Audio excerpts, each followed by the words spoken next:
여러분 안녕하십니까? 채널K 뉴스입니다. 미국에서 살고 있는 한인 중 약 10만여 명은 한국전쟁으로 인해 북한에 가족을 두고 있는 이산가족입니다. 그동안 한국에서는 이산가족 상봉이 간간히 이루어졌지만 미국에 사는 한인들은 매번 이산가족 상봉에서 배제돼 왔는데요. 앞으로는 미주 한인들에게도 이산가족과 상봉할 수 있는 길이 열릴 것으로 보입니다. 금홍기 기자가 보도합니다. 한국 전 참전용사인 민주당 살스랭건 연방 하원의원은 지난 4월 한인 이산가족 상봉 촉구 결의안인 HR 40을 의회에 제출했습니다. 결의안은 미국에 사는 한인들이 북한의 가족과 다시 만나도록 미국 정부와 북한 당국이 적극적인 노력을 해야 한다는 내용을 골자로 하고 있습니다. 랭글 의원은 한국 전쟁으로 가족과 헤어진 이산가족들 대부분이 80대와 90대 고령이니만큼 가족 상봉의 기회가 더 이상은 늦춰져서는 안 된다고 밝혔습니다. Expresses the feeling of the United States Congress and direct the President of the United States and the United Nations to begin immediately in talking with the government of North Korea to allow Korean Americans to be included in having the chance to visit their relatives who are held in North Korea.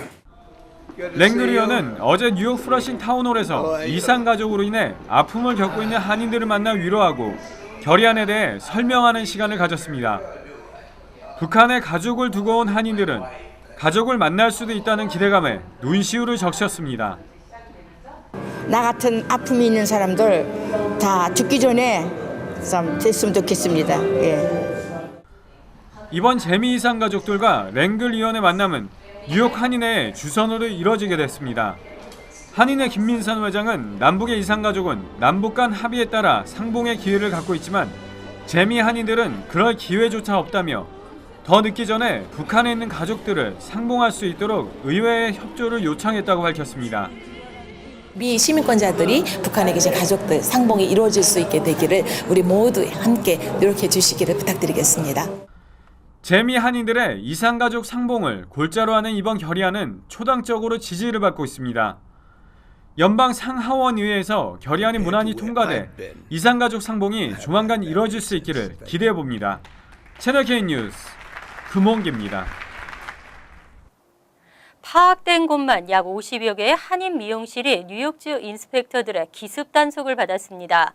뉴욕 일원 네일 살롱 업계에 이어 한인 미용실 업계에도 비상이 걸렸습니다.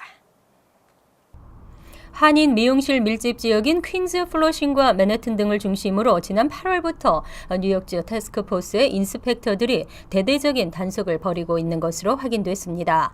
특히 일부 미용실 경우에는 문을 열기 전 업소 앞에서 기다리다가 미용실 오픈과 함께 검사를 실시하는 등 강도 높은 검사를 하고 있는 것으로 알려졌습니다. 현재까지 단속을 받은 한인 업소는 대략 40에서 50여 곳으로 파악되지 않은 사례까지 합치면 훨씬 더 많을 것으로 추산되고 있습니다. 인스펙터들은 주로 종업원의 고용 계약서와 타임카드, 임금 명세서와 페이롤 텍스 서류, 3년치에 대한 조사는 물론이고 종업원 상해보험 가입 여부 등을 조사하고 있습니다. 또 종업원과의 장시간 인터뷰로 오버타임 지급 여부를 집중적으로 확인하는 것으로 나타났습니다. 이와 관련해 한인 미용인 협회는 지난 9월 노동법 세미나를 진행한 데 이어 퀸즈와 맨해튼의 회원업소에 고용인 핸드북 관련 서류를 배포하는 동시에 단속에 대비할 것을 당부하고 있습니다. 내년도 사회보장연금 등은 동결되지만 부담해야 되는 메디케어비는 대폭 오릅니다. 여기에 처방약 플랜인 메디케어 파트 D도 평균 13에서 17% 인상됩니다.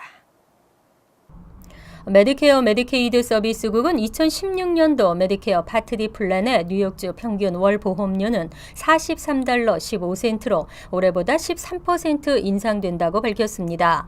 메디케어 파트 D 플랜의 월 보험료는 수혜자의 소득 수준에 따라 차등으로 책정됩니다. 이에 따른 뉴욕주의 내년도 보험료는 최저 $18 40센트에서 최고 $93 40센트까지 이를 것으로 전망됩니다. 뉴저지주는 뉴욕보다 더 높은 17%가 인상됩니다. 뉴저지주의 내년도 메디케어 파트 D 플랜 보험료는 평균 $49, 61센트까지 오를 것으로 예상됩니다. 한편 메디케어의 처방약 보험인 파트 D 플랜 가입 및 변경 신청은 15일부터 12월 7일까지 실시됩니다. 메디케어 수혜자들은 의무적으로 파트 D 플랜에 가입해야 하고 가입이나 변경 기간 내 신청을 하지 못할 경우 매달 월 보험료의 1%가 벌금으로 부과됩니다. 처방전 없이도 살 수 있는 감기약 청소년들이 마약 대용으로 남용하고 있습니다. 내년부터 뉴저지에서 향정신성 의약품이 첨가된 감기약을 미성년자에게 판매할 수 없습니다. 크리스 크리스티 주지사는 내년 2월 1일부터 처방전이 없는 미성년자에게 항정신성 의약품이 첨가된 감기약을 판매 금지하는 법안에 서명했습니다. 만약 18세 미만 청소년에게 처방전 없이 덱스트로메트로판이 함유된 약품을 판매하다 적발될 경우 최대 $750의 벌금이 부과됩니다. 덱스트로메트로판은 항정신성 의약품으로 감기나 만성기관지염, 폐렴 등의 치료제로 쓰이고 있습니다. 데이귤과 나이길, Gchem, 빅스 포뮬라 44 등 약국에서 흔히 볼 수 있는 대표적인 감기약들은 모두 이 성분을 함유하고 있습니다. 기침을 그치게 하는 효과가 뛰어나고 독성과 의존성이 없지만 과다 복용할 경우에는 환각작용을 유발할 수 있습니다. 이에 따라 일부 청소년들 사이에서는 마약 대용으로 남용되고 있는 실정입니다. 연방식품의약국은 덱스트로메트로판의 과다 복용으로 인한 피해가 속출하면서 2003년부터 이를 항정신성 의약품으로 지정했습니다. 뉴욕주 정부의 리얼 아이디법 시행 일정이 1년 연장됐습니다. 항공기 탑승 등 뉴욕주 운전면허증을 전과 같이 사용할 수 있게 됐습니다. 뉴욕주 차량국과 연방국토안보부는 어제 리얼 아이디법 시행 일정을 1년 연기하는 데 합의했습니다. 국토안보부는 9.11 테러 사건 이후 테러범들이 주에서 발행되는 신분증을 갖는 것을 예방하기 위해 모든 주정부가 연방 기준을 충족시킬 것을 의무화하는 리얼 아이디법을 시행했습니다. 리얼 아이디법으로 주 면허증이 충족해야 하는 조건들은 신분증의 성명과 생년월일, 주소와 고유번호뿐 아니라 위조 방지와 얼굴 인식 기능 등입니다. 하지만 뉴욕주는 미네소타와 뉴햄프셔, 루이지애나주 등과 함께 이 조건을 충족하지 못하고 있습니다. 때문에 뉴욕 주민들은 내년부터 항공기 탑승 시 운전면허증 외에 여권 등의 추가 신분증을 지참해야만 했지만 법 시행이 1년 연기되면서 내년까지는 주 신분증을 사용할 수 있습니다. 뉴욕주 차량국은 이번 연장안으로 뉴욕주 운전면허증을 이전과 동일하게 사용할 수 있게 됐다며 뉴욕주 운전면허증이 리얼 아이디법의 목적에 맞도록 국토부와 계속 협력해 나가겠다고 밝혔습니다. 고위층 자녀의 상당수가 병역 회피 의혹에 휩싸이고 있습니다. 같은 법이어도 법 적용의 형평성이 중요한데요. 병역 기피를 목적으로 국적을 이탈한 경우 국적 회복이 원천적으로 금지됩니다. 황교안 국무총리는 병역을 기피할 목적으로 국적을 상실했을 경우 연령과 관계없이 국적 회복 허가를 하지 않도록 하겠다고 밝혔습니다. 어제 열린 한국국회 외교통일안보 대정부 질문에서 백군기 새정치민주연합 의원은 황 총리에게 병역을 기피하기 위해 국적을 상실한 사람들을 좀 더 엄격하고 구체적인 방법으로 제한할 방법을 생각하고 있냐는 질문에 이와 같은 의견을 밝혔습니다. 백 의원은 이날 4급 이상 공직자 아들 가운데는 국적 포기로 병역 면제를 하는 이들이 많다며 고위층 자제들의 병역 기피는 사회 통합을 해친다는 점에서 엄중히 다뤄야 한다고 강조했습니다. 그러자 황 총리는 전적으로 공감한다며 정부는 병역을 기피할 목적으로 국적을 상실했거나 이탈하는 사람은 국적 회복을 허가하지 않도록 하고 있다고 설명했습니다. 최근 병무청은 또 병역을 마치지 않은 채로 외국 국적을 취득한 병역 기피자에 대해서는 한국에서의 취업이나 사업을 제한하고 상속 증여세를 중과세하도록 처벌을 강화하는 방안을 강구하고 있습니다. 재외국민 선거인 등록이 올 11월부터 시작됩니다. 뉴욕청 영사관이 재외선거 등록을 위한 인터넷 이메일 주소를 공개했습니다. 뉴욕 총영사관은 2016년 4월 13일 실시하는 제20대 국회의원 재외국민 선거의 재외선거인 등 신고 신청 접수를 위한 전자우편 주소를 공개했습니다. 내년 총선에 투표하기를 원하는 재외국민들은 오는 11월 15일부터 2016년 2월 13일까지 이메일로 재외선거인 신청서와 여권사본, 체류허가증 사본 등을 제출하면 됩니다. 재외선거인 신청서는 뉴욕 총영사관 민원실이나 웹사이트 또는 재외선거 관리위원회 웹사이트 등에서 다운로드 받을 수 있습니다. 한국 국회는 지난 7월 국외 재외선거인 등록 신청을 인터넷이나 우편으로 할 수 있게 하는 내용을 포함한 공직선거법 일부 개정안을 표결에 붙이고 통과시켰습니다. 이에 따라 재외국민이 유권자 등록과 투표를 위해서는 재외공관을 반드시 2회 방문해야 했던 불편이 투표 시 1회로 줄었습니다. 투표율 상승에도 긍정적인 영향을 미칠 것으로 전망되고 있습니다. 뉴욕시가 원스톱 생활정보 웹사이트를 개설하고 서비스를 시작했습니다. 교대 주차 일정이나 출근길 교통 상황 등을 쉽게 알 수 있게 됐습니다. 뉴욕시 각 지역의 생활 정보를 한눈에 볼 수 있는 웹사이트가 개설됐습니다. 시정부는 어제 지역 생활 정보 공유 웹사이트 neighborhood.nyc를 런칭하면서 뉴욕시 각 지역의 생활 정보를 총체적으로 제공하는 디지털 허브로 성장할 전망이라고 밝혔습니다. 웹사이트는 뉴욕시 전역 총 400개 지역에 해당 페이지가 독립적으로 작동하는 방식으로 운영됩니다. 웹사이트에 접속해 지역명을 입력하면 해당 페이지로 이동하고 실시간 대중교통이나 교통 체증 상황, 주변 식당의 위생 규정 위반 여부 등 각종 정보를 파악할 수 있습니다. 소음이나 쓰레기 무단 투척 등의 민원 신고에 관한 정보도 실시간으로 제공됩니다. 또 주변의 공원이나 학교, 도서관, 경찰서 등의 위치 정보도 손쉽게 검색할 수 있습니다. 시정부는 각 지역의 비영리 단체, 기관 대표 등을 웹사이트 관리자로 채용하고 해당 지역 웹사이트를 자체적으로 관리하게 허용할 방침이라고 밝혔습니다. 웹사이트 정보는 영어와 한국어를 비롯한 총 13개 언어로 제공됩니다. 비교적 안전하다고 알려져 있는 뉴저지주 한인 밀집 지역 학군에서도 교내 안전에 경종이 울렸습니다. 최근 왕따 피해가 급증하고 교내 폭행도 늘어나고 있는 추세로 나타났습니다. 뉴저지주 교육국은 어제 2014에서 15학년도 학군별 훈육 규정 위반 연례 보고서를 발표했습니다. 보고서에 따르면 포트리 학군에서는 26건의 왕따 피해 신고가 보고돼 전년도에 비해 2배로 증가했습니다. 리오니아 학군은 7건, 리치필드 학군은 8건, 로던밸리 리저널 고등학교 학군도 20건의 왕따 피해 신고로 모두 지난해보다 배 이상 늘었습니다. 반면 테너플라이와 클로스터 학군에서는 각각 10건과 1건이 신고돼 소폭 감소했습니다. 또 교내 폭력이 늘어난 학군도 많았습니다. 포트리 학군은 29건의 폭행 신고가 접수돼 전년도에 12건에 비해 급증했고 리오니아와 리치필드 학군에서도 각각 16건과 5건의 폭행 신고가 기록됐습니다. 특히 리오니아 학군에서는 19건의 마약 남용 사례가 보고됐고 노던밸리 리저널 고등학교 학군도 20건이 보고됐습니다. 주 전체적으로는 교내 무기 소지 신고가 1,037건을 기록해 전년도에 1,003건에 비해 늘었습니다. 전국적으로 교내 안전사고가 잇따르고 있는 가운데 이에 대한 대비가 필요하다는 지적이 나오고 있습니다. 이어서 LA 지역 한인사회 소식입니다. 최근 한인타운 인근을 중심으로 건물 개발이 활발히 일어나고 있는 가운데 LA 카운티 정부가 타운 내 버몬트 애비뉴 선상 4가와 6가 사이에 카운티 신청사와 주상 복합을 짓는다는 계획을 밝혔는데요.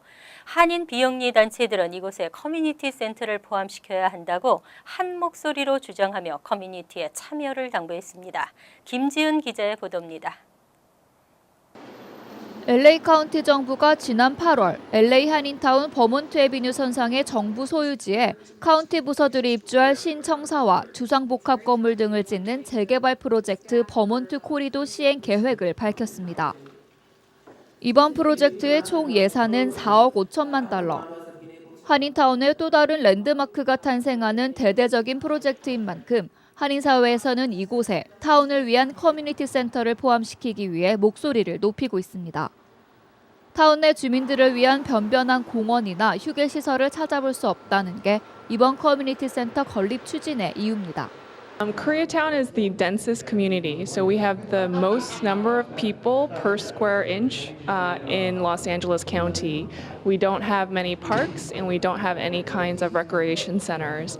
지금은 아직 비기닝 스테이지이기 때문에요. 지금 저희가 생각하는 거는 풀장이나 또 YMC랑 비슷한 시설을 갖추고 싶고요.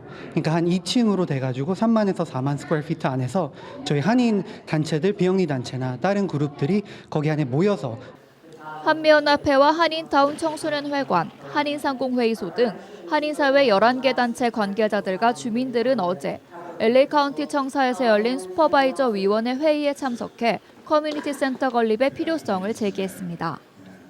현재 한인타운을 관할하고 있는 마크 리들리 토마스 슈퍼바이저에게 커뮤니티 센터 건립에 대한 긍정적인 반응을 얻어낸 상태. 단체 관계자들은 이 여세를 몰아 보다 많은 한인들의 여론을 카운티 정부에 전달해야 한다고 강조합니다. 학교도 경단협회 17단체에서 지금 여기 다 또 나와주셨고 또 노인회에서도 오셨고 또 이런 저희 유스 센터에서도 왔고 그래서 저희가 이렇게 몫을 합할 때 비로소 이 슈퍼바이저나 또 시티 오피셜이나 또 이 카운티 쪽에서 다 저희를 도와주려고 믿습니다. 한편 커뮤니티 센터 건립을 다루는 최종안은 오는 12월 결정을 앞두고 있으며 버몬트 코리도 프로젝트는 2018년 착공에 들어갈 예정입니다.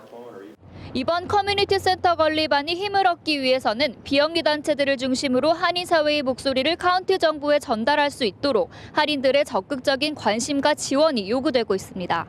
TVK 뉴스 김지인입니다. 월드리포트입니다. 전 세계적으로 저출산이 문제로 나타나고 있습니다. 손주를 보고 싶은 할아버지 할머니 새로운 대책을 마련했는데요. 과연 효과는 있을까요? 한 할머니가 손주와 놀고 있는 다른 할머니를 부러운 눈길로 쳐다봅니다. 컴퓨터만 하며 집 밖으로 나가지 않는 아들을 걱정스레 바라보던 어머니는 급기야 아들을 강제로 비행기에 태웁니다. 아들은 휴가지에서 한 여성을 만나 함께 운동을 하며 커플이 됩니다. Og derudover øger motion blodtilførselen til kønsorganerne. Alt sammen noget, der fremmer seksualdriften. 마지막 장면엔 손주를 아는 주인공 할머니가 등장합니다. 광고는 이렇게 손주를 보려면 당장 자녀를 날씨 좋은 곳으로 여행을 보내라고 부추깁니다. Så lad os gå sammen om vores fælles sag og få sat nogle flere børnebørn i verden. For hvis de ikke vil gøre det for fædrelandet, så vil de vel gøre det for deres mor. 이 여행사의 출산 장려 광고는 지난해에도 화제가 됐습니다. 임신을 하려면 휴가를 떠나 즐기라는 내용인데 덴마크 아이들 10%가 휴가 기간에 임신됐다는 통계까지 내세웠습니다. Faktisk har danskerne 46% mere sex på ferier sammenlignet med hverdagen. Så for at hjælpe den faldende danske fødselsrate, vil Spis opfordre alle danskere til 심지어 휴가 기간에 임신이 확인되면 아기용품을 3년간 무료로 제공하겠다는 제안도 내놨습니다. 덴마크는 1970년대부터 출산율이 줄고 떨어져 지금은 인구를 유지할 정도인 1.7명 수준에 머물고 있습니다. 이 때문에 성교육도 피임에서 임신 위주로 바꾸고 임신을 부추기는 이런 광고까지 등장할 정도지만 효과는 미지수입니다. It's a really great marketing ploy. Congratulations, you got us to talk about it. I don't know if this is going to convince people to book travel through your company. 더구나 북유럽에 있는 덴마크에서 햇살 좋은 남유럽으로 여행 가는 데는 비용도 만만치 않다는 지적도 나와 광고는 화제로만 끝날 가능성이 높아 보입니다. 간추린 소식입니다. 지난 13일 정오 롱아일랜드 한인 드라이클리너스 매장 안으로 대형 덤프트럭이 돌진해 직원 1명이 부상당했습니다. 이날 사고는 경사가 진 언덕 도로 위에 세워져 있던 덤프트럭이 브레이크 제어 장치가 풀리면서 아래로 굴러 드라이클리너스를 덮친 것으로 알려졌습니다. 트럭 운전사는 주차 후 잠시 자리를 비운 사이 트럭이 스스로 언덕 아래로 움직였다고 진술했습니다. 뉴저지주 프린스턴 대학이 보안요원의 총기 휴대를 허용할 방침입니다. 학교 당국은 학교 교지를 통해 교내에 위급한 상황이 발생할 경우를 대비해 학교 공공안전국 보안요원이 총기를 소지하는 것을 허용할 계획이라고 밝혔습니다. 하지만 보안요원이 휴대하는 총기는 총격을 가하려는 사람을 저지하려는 것 외에 다른 용도로는 절대 사용되지 않을 것이라고 전했습니다. 시민참여 예산공청회가 오는 22일부터 퀸즈 베이사이드 지역에서 열립니다. 뉴욕시 주민들이 직접 예산 사용처를 결정할 수 있는 공청회는 총 4차례 열리며 모두 오후 7시에 시작합니다. 19선거구는 폴 벨런 뉴욕시 의원이 오는 22일 파펜하우젠 인스티튜트, 27일은 세인트 루크 페스토럴 센터, 28일 베이테라스 코퍼레이티브 섹션 1 보드룸 등입니다. 뉴욕 퀸즈 25-26 학군이 내일 오전 10시부터 PS26 초등학교에서 장애인 학부모들을 위한 특수교육 워크숍을 개최합니다. 장애를 가진 자녀의 특수한 요구에 적합한 교육 프로그램과 장애 아동이 사회적으로 요구할 수 있는 법적 권리에 대해 배울 수 있습니다. 참가자는 사전 예약이 필요하고 시교육청은 한국어 통역사를 제공합니다. 환율과 증권 소식입니다.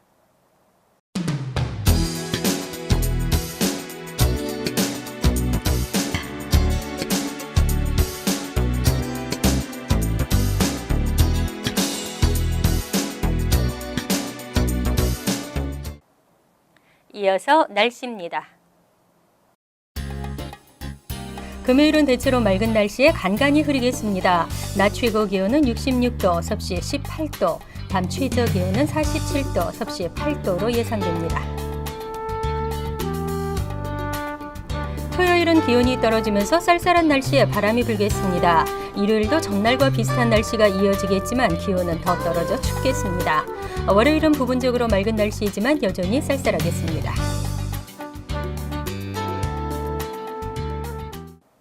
항상 여러분과 함께하는 채널K 뉴스 여기서 마칩니다. 편안한 하루 되시기 바랍니다.